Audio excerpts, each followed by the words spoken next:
Assalamualaikum warahmatullahi wabarakatuh. Di pertemuan ketiga ini, saya akan membahas tentang 6 metode pengembangan perangkat lunak.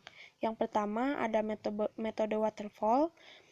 Metode waterfall dikenal sebagai metode tradisional yang kini dianggap sudah kuno dan tidak fleksibel. Metode waterfall pertama kali dibuat pada tahun 1970 dan selama beberapa dekade merupakan metode pengembangan perangkat lunak terkemuka dan banyak digunakan. Tahapan pada metode ini kaku dan biasanya berpola seperti berikut: menentukan ruang lingkup dan persyaratan proyek, menganalisa persyaratan tersebut, membuat desain, menerapkannya, melakukan uji coba, menggunakannya pada proyek, dan terakhir mempertahankan atau memeliharanya.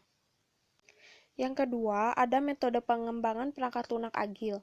Metode pengembangan perangkat lunak agil ini muncul karena keinginan yang besar untuk dapat meninggalkan metode lama waterfall yang tidak fleksibel.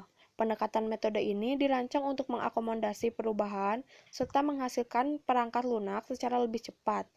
Berbeda dengan metode waterfall, agil ditunjukkan untuk menangani munculnya berbagai variabel dan kekomplekan yang mungkin terjadi dalam pengembangan sebuah proyek.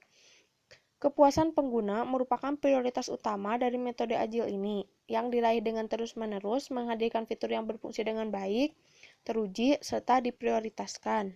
Yang ketiga, ada metode Scrum. Metode Scrum pada dasarnya meminjam filosofi metode agil dalam hal pengembangan, dan pengguna harus saling bekerja sama secara terus-menerus setiap hari. Cara kerjanya adalah dengan memecah tujuan akhir menjadi beberapa tujuan kecil pada awal proyek dan mengerjakan terlebih dahulu tujuan-tujuan kecil tersebut. Cara yang digunakan untuk mengerjakan tujuan kecil adalah dengan melakukan pengulangan secara berkala dalam membuat software. Yang keempat, ada metode RAD atau Rapid Application Development, merupakan proses pengembangan yang ringkas untuk menghasilkan sistem dengan kualitas tinggi dengan biaya investasi rendah. Biaya pada metode ini dapat ditekan karena memiliki kemampuan untuk menyesuaikan diri dengan cepat. Ada 4 tahapan dalam metode RAD ini, yaitu perencanaan kebutuhan, desain dari pengguna, pembangunan atau konstruksi, serta peralihan.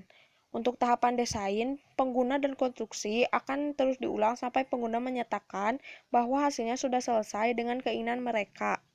Kelima, ada metode prototype, merupakan metode yang memicu pengembangan hanya membuat contoh resolusi guna secara resmi menunjukkan esensi fungsional produk kepada pengguna. Pengembang akan melakukan berbagai perubahan yang diperlukan sesuai dengan permintaan pengguna. Setelah sampel di atas disepakati, pengembang baru akan membuat produk aslinya sebagai hasil akhir dari proyek.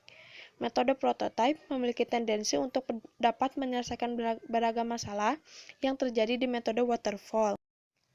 Yang terakhir, ada metode pengembangan DevOps.